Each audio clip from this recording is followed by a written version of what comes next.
I want to talk a little bit about the kinds of, the types of issues that we address with neuro-emotional coaching.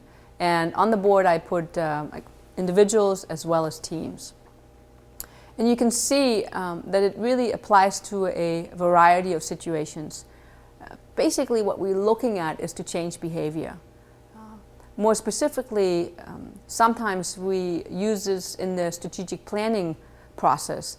I want to make sure that my client is congruent and tests positive on the goals that he or she is setting. We look at, we look at public speaking. We look at the self-image that you might have, your money concept. It addresses really many different things. For teams, often what happens is that the performance is improved because the communication is better.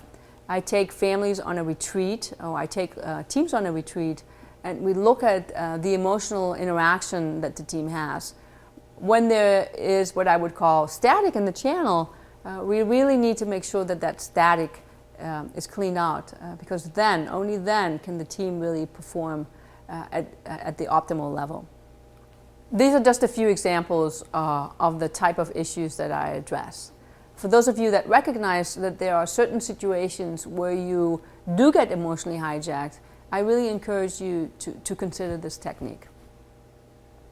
Before I end today, I'd like you to take a few minutes to look at your takeaways. What did you learn today? What action steps are you willing to take? And lastly, what questions do I have? In closing, what did we cover? We looked at emotional intelligence. We looked at the definition, we looked at models, we got some more information of why it's important and what we can do about it to elevate it.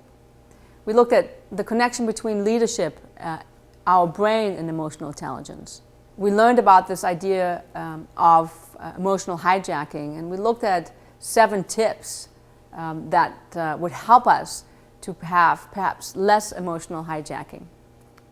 And last but not least, I talked to you about neuro-emotional coaching, what I call the ultimate prevention, and we had a volunteer who came up that allowed me to demonstrate the technique.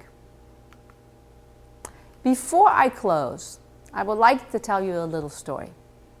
For the story, I want you to imagine that you have a glass of water in your hand. So everybody get their glass of water and hold it out in front of them.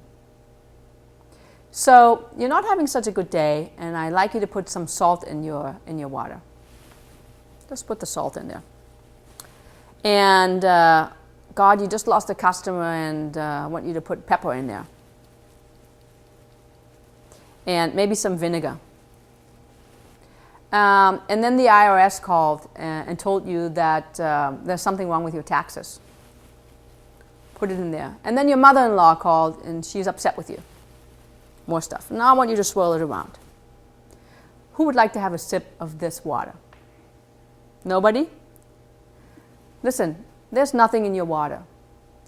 You put things in your water, but it was all in your imagination, and you had an emotional response to it.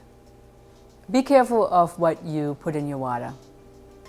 Make sure that you put only positive things in your water. Thank you so much for having me today.